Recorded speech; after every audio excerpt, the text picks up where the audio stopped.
Now I request Shri Suresh Prabhu ji. Sir, thank you, sir.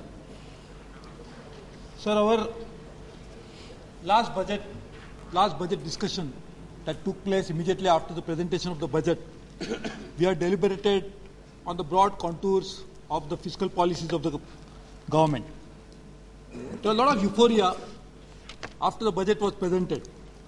There was a lot of thumping of benches all the time when the farmers were wailing their chest and trying to say that we are not getting anything. But we thought probably that now, if the farmers are not getting harvest in the field, we probably can reap a very good political harvest. But unfortunately, it seems that this political harvest is also now under serious threat. I think we are now worried that how to go forward and face the election. So now the talk of midterm poll, etc. is just disappearing like the euphoria that appeared at the time of last budget. Why is it happening? This is happening because of inflation that is really raging the country. It is actually affecting the common man. In fact, sir, first point is that when we say that the inflation is 7.3%, 7.24%, this figure is something which we really need. I would request the finance minister to please tell us, how do you calculate this figure? Sir, basically the wholesale price index, the CPI, the consumer price index, of course there the CPI doesn't figure. But here, sir, these price indexes, how are they calculated? Not a very intelligent remark. So many. Sir, many times. No, I'll just come to. Of course, sir. Asked a question. I think you should, in the same manner that you calculated between 1999 and 2004, nothing has changed.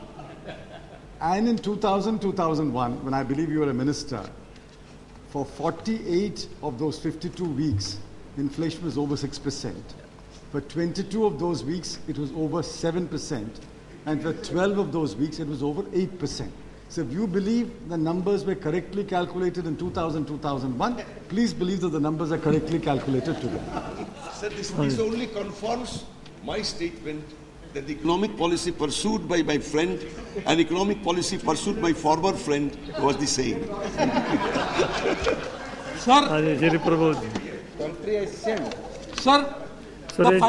So therefore the finance minister is saying that just before the election, what the inflation rate was, it is prevailing now, so what's going to be the next election results is already forecasting. Okay. Sir, the point is, my point was, how do you calculate it? How do you actually capture the real inflation that is hitting the common man, the money going out of his pocket because of increasing prices? Does it get captured by official statistics of Government of India? Unfortunately, no. And I am sure if we go and talk to the common man, we'll get this feedback. Sir, my point is, when we say it is now 7% or whatever, the 7% over the last year's figure, which was already 5% above the last previous month's figure. Because we are already saying that a comfort zone for the government is to bring down the inflation less than 5%. So if the inflation has been rising by 5% anyway, because that's your level of tolerance. And above that now it has gone up by 7%. So common man is getting affected because it's not just 7% is losing. He has already lost year after year 5%, definitely, because that's a tolerance level.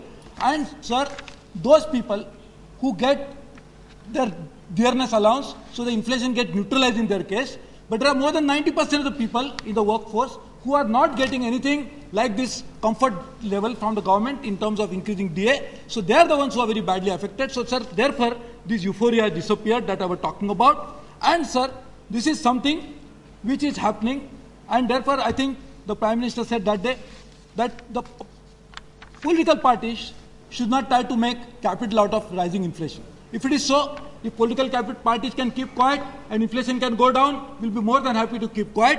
If we can convince the common man that don't make noise because we are the ones who are taking care of it, if that happens, we'll be more than happy. But sir, today the common man is really suffering. And so this was coming. This was already coming that we could see.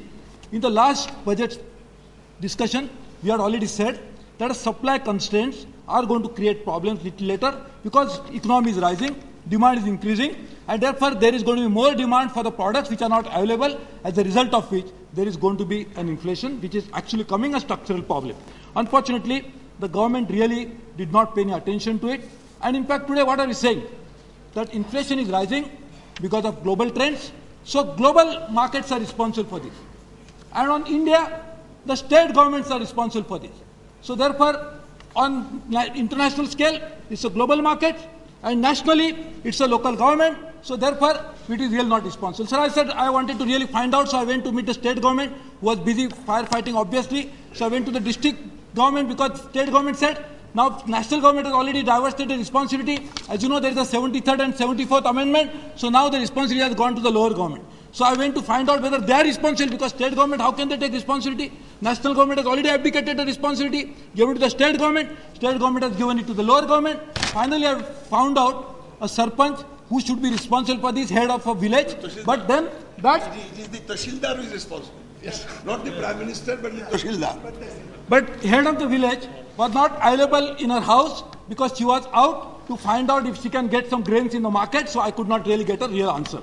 But sir, really speaking, the government has come out with a real solution, that global trends and state government. So I think now we should not be asking questions to this government in Delhi. We should go around and find out who is really responsible for this. But sir, what is worrying now is a fiscal deficit. In fact, I had said this only 6 weeks ago in this house, and now the new figures. So oil pool account may have an uncovered deficit under recovery to the extent of 160,000 crores by the end of this year, if the same situation continues and the prices are rising, already crossed $120 to a barrel. If it continues like this, we'll have a serious problem. Fertilizer subsidy, I had asked this question to the finance minister in the last discussion. The fertilizer minister himself has written a letter saying that amount of fertilizer subsidy required to be provided in this year should be 1,05,000 crores. 1,05,000 crores. Loan waiver, 60,000 crores already declared. Now there is a possibility that actually the finance minister answered yesterday in the House that they are reconsidering, and because there has already been demand made by various persons, so maybe that amount will rise, but it is at least 60,000 crores today. The pay commission, I don't know what's going to be the liability of that. The food subsidy. So the food subsidy, the prices are rising. I think I would request the finance minister to really tell us how much should be the real food subsidy that will be required. And as a result of all this, interest rates are rising. The government's borrowing itself, which is going to be more than 130,000 crores, would require additional interest provision because you are going to borrow more at an additional rate. So probably all this put together, the fiscal deficit is going to be extremely heavy. So what is the reaction? One reaction is that forward markets are responsible. My friends from the left are saying this. But I am really not sure if it is so. Ban it. It is not banned. In fact, there is so much of wrangling between the ministers. In fact, the steel prices should be brought down or not. The ministers are not agreeing. So even today, there is no unanimity about how we like to control the price rise. Sir, the growth rate, which is a very important thing, because this has an impact on many things. Entire budget calculation, and in fact, this discussion is on finance bill, so I should be discussing that. I will come to it. But sir, the entire projection, the entire premise of this budget is dependent on the growth rate. If the growth rate is not going to be 9% or so, then the entire projections of revenue will come down. The expenditure, which is pre-committed, so therefore there is going to be a bigger hole into the entire fiscal deficit. So I would request the finance minister to please tell us what is his estimation about a growth rate for 2008-2009 and maybe for 2009-2010, because that's an extremely important issue.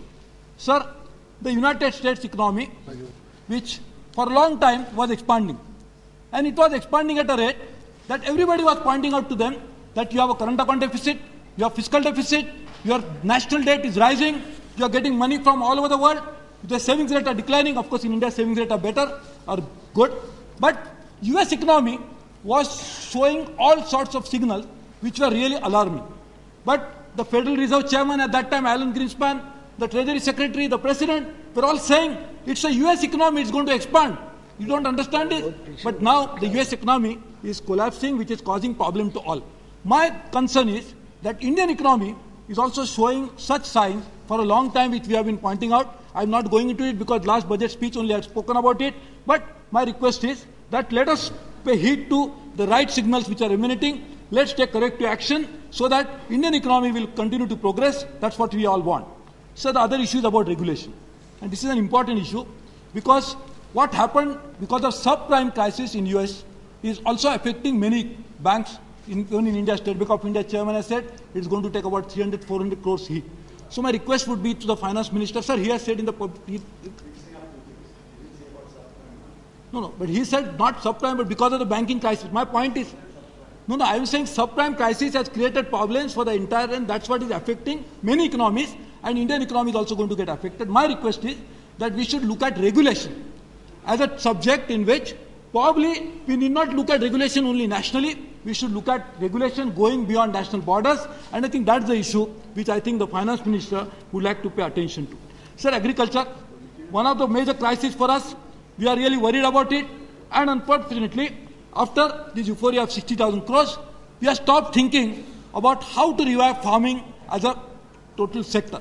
Sir, unless we revive farming as a sector, agriculture becomes commercially viable, farmers start making profit, this is not going to work. 60,000 crores, 600,000 crores, 100,000 crores is not going to work unless we actually make the farming a profitable enterprise, for which we are hoping that government will come out with a proper plan, which has really not come, unfortunately, and therefore this is a really worrying thing. And in that, the sub-component of that is the issue of financial inclusion. So the government has given a very nice name, a good nomenclature, but 52% of the farmers are still out of the reach. I would request the finance minister take some steps where in next 10 years' time, we should be able to succeed. So we nationalized banks way back in 1969, almost 40 years ago. And even then, though we pay a heavy price for nationalization, even then, 52% of the farmers are not getting any banking support. That's a very worrying thing. Sir, I would request the finance minister to just read a very interesting article, which I was just reading while I was coming to Delhi by plane, in Economic and Political Weekly, written by Mr. Narendra Pani. I know it's a totally different viewpoint, a viewpoint which actually not necessarily I subscribe to either. But at the same time, my request is, he has come out with some very pertinent questions. Sir, we believe that growth automatically will result into trickle-down effect, will result into availability of more resources which you can allocate through fiscal allocation, and therefore growth is prerequisite to whatever we do. He has come out with some very interesting point. My request is, leave apart the argument there, but we really need to look at a different type of model in which this finance inclusion, which we talked about, the growth that we really like to take more people into our ambit, how can that happen is something which really needs to look into that.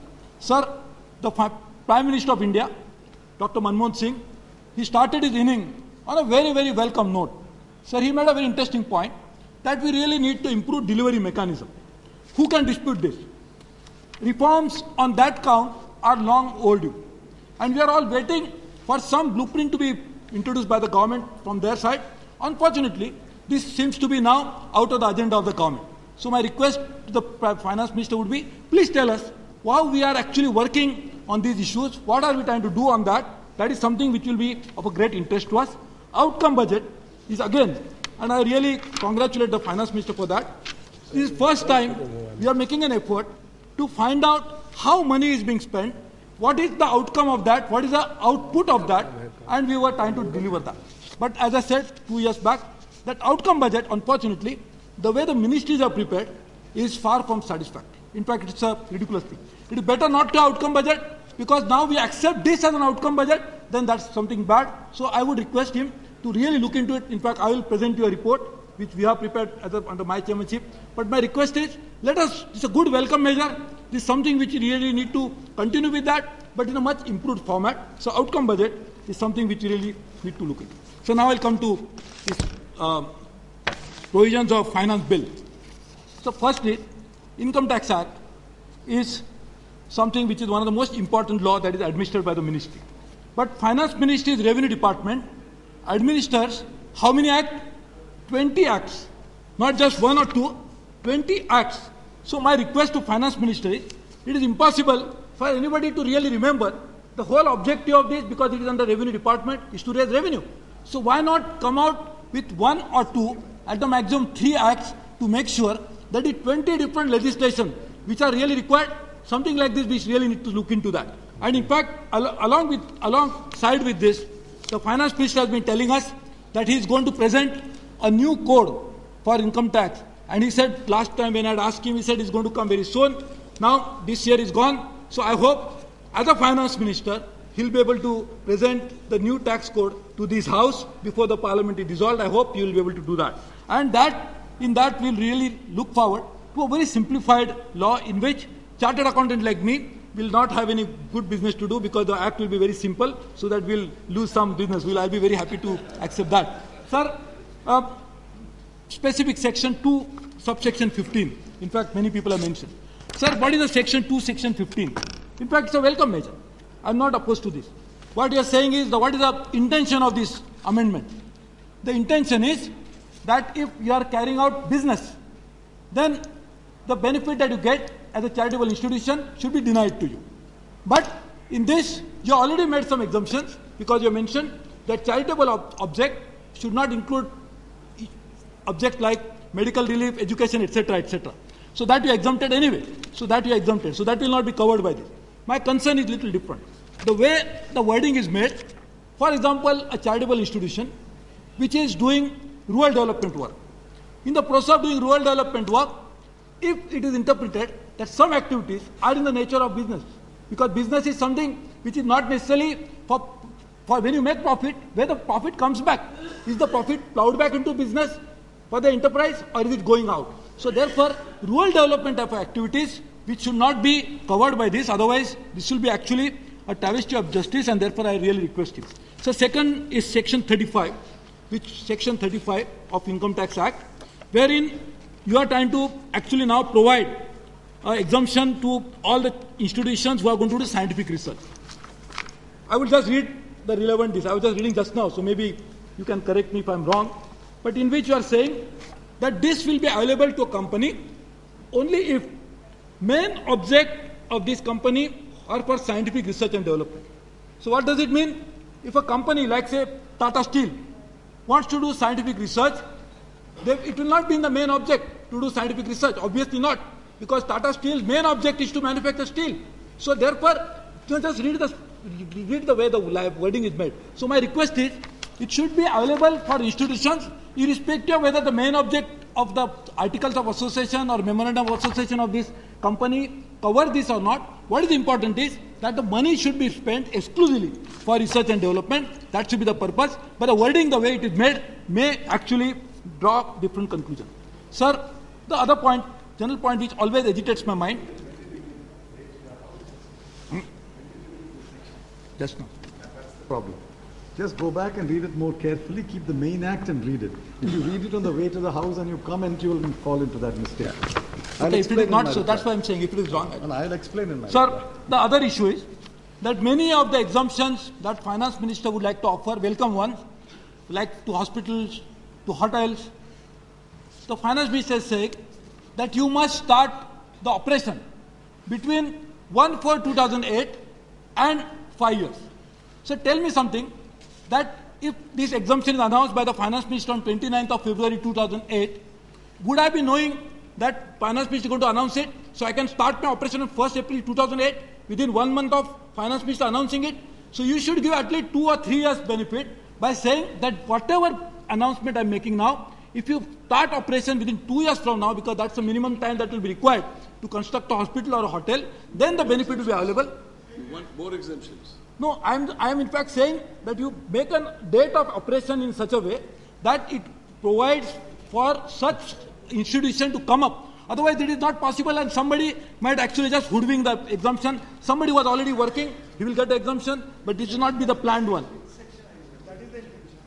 And then, sir, the other issue.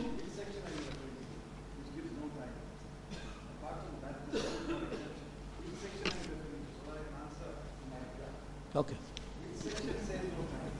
Sorry? No. You have given some tax holiday. Asking him, which section are you referring to, according to you, does not give enough time to start the operation? Yeah. Which section? Yeah, I am talking about tax holidays given to hotels, particularly because of Commonwealth, you want to give it to Delhi.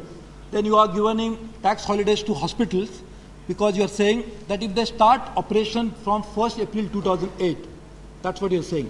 So, just imagine when you announce it on 29th of February, how can the hospital be ready for operation within 1 month? So, obviously, On 1/4/2008. It says start operation after 1/4/2008. I know, but that's what my point is. Why 1/4/2008? 5 years you've got. I know, but why you only 1/4/2008? If you really want to give an exemption, you should give 2 years leeway so that they can actually construct it.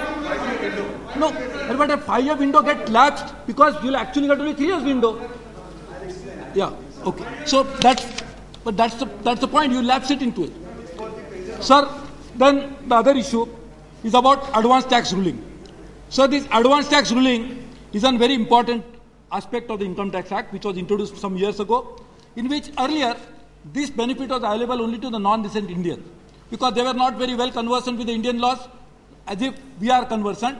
But because of that, we thought that Indian laws should not be a hindrance for non-resident Indians to do business with India, so we came out with the provision of advance tax ruling.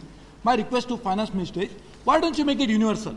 Make it for anybody who really requires an advance tax ruling, he should get it. What is the harm in that? Because by doing this, we are actually helping the taxpayer, reducing the litigation. So many cases which get locked up in the court will automatically not be there, and therefore this is something we should try to be done. So cooperatives are denied income tax benefit some time ago, ATP for some time ago. And then Finance Minister said, we are reviewing it, we are going to find out. So cooperatives are getting a lot of incentives from the government in terms of their revitalization. So on one hand, we recognize the importance of cooperatives, that's why we give them so much of money. But on the other hand, we want to tax the income by saying that cooperatives should also be treated at par with other corporate. I think the cooperatives should get a different type of treatment from the government, and therefore the taxation of cooperatives should not be at par with just the other institutions like the cooperative. Sir, the other issue is about accounts of the government itself. So the Finance Minister, if you want that this particular system of outcome should be really be the focus of all government public expenditure, we'll have to go a little bit deeper and change the way the government accounts are prepared. We'll have to make sure that the government accounts are prepared in a manner that will give us a complete insight into how much money is being spent and what purpose is. So the accounts, government budget, then the expenditure, and then the tracking of it. So if you can really bring the uniformity with all this, this will really result into that. So my request to Finance Minister again would be that please appoint a commission sort of a organization which can go into the government accounts completely. It will take few years' time, but this will be a very long-lasting contribution that you will be making to the government accounts of the country. So tax collection is rising, but the people working in the tax department have remained more or less the same. In fact, it's to compliment that the collection expenditure of the government of India is one of the lowest in the world, the lowest in the world. So it's high time that we pay attention to some of these people who are working in income tax department. Sir, this pay commission has done a huge injustice to them. In fact, they are all agitated, and my request would be that particularly for revenue department like income tax department, for customs, for central excise, for service tax, you must have a different type of pay roll, maybe some incentives for them so that they can benefit from whatever tax collection they make, and this type of system should be really introduced, and I hope that we will be able to get something like this in the next few months' time. Prabhu. So I'm winding up. So I'm winding up. So effective rate of corporates, this has been often pointed out, and I'm not saying this, you have mentioned it in your revenue budget itself, revenue budget document, that effective rate of corporates is as low as 20%, thanks to exemption. And in that very interesting figure is that those corporates whose profit are higher, their effective rate is lower, and the corporates whose profit is lower, their effective rate is higher. And if you compare this with individuals, it is a real stark contradiction. So therefore, in fact, the corporates are in reality paying less than the individuals are paying more. So I think we will need to reduce this disparity that exists between the system. And sir, my other issue is about the personnel of income tax, because that's what we are discussing. Transfers and posting of income tax department, or for that matter all revenue department, is always a bone of contention. Why not we come out with a system wherein something like a board can be there, so that there will be total transparency in this process, wherein automatically all these wrongdoings can be reduced. Internal work study unit that you have set up, I would request the Finance Minister to tell us how much progress it has made. Because I was going through annual report after annual report. This study unit is doing study. So maybe the high time for the student to appear for the exam because they have done enough study. So maybe it will be really useful to us. So service tax is now more than 60% of GDP. And the percentage of service tax to total tax collection is definitely not 60%. So I think we really need to look at how the economic growth in terms of various sectors will be captured in terms of taxation policy, and it will not make distinction between the one who has traditionally been paying tax and the new ones who are now making profit, how they should not be paying tax at all. And sir, VAT and service tax, you are thinking of bringing in some sort of a conversion. And you announced that when 1st of April 2010, it is going to happen, just 2 years from now. So what is the progress of that? Because I was talking to a lot of state finance ministers in different states, and they said not much progress has been made. If it is so, then how can you make it operational in 2 years' time without having a proper spade work done for it? So I would request the finance ministers to please tell us. So sir, I would request, I'm winding up sir, I request is that so many concerns of the common man, the people who are suffering in India, can it be reflected into the finance bill in terms of their getting some relief? Because many of them are not paying income tax at all. And therefore, there is no question of they getting any relief from it. How can they be taken care of? Is the concern that we should have. Thank you, sir. Thank you. Shri Rajiv Ranjan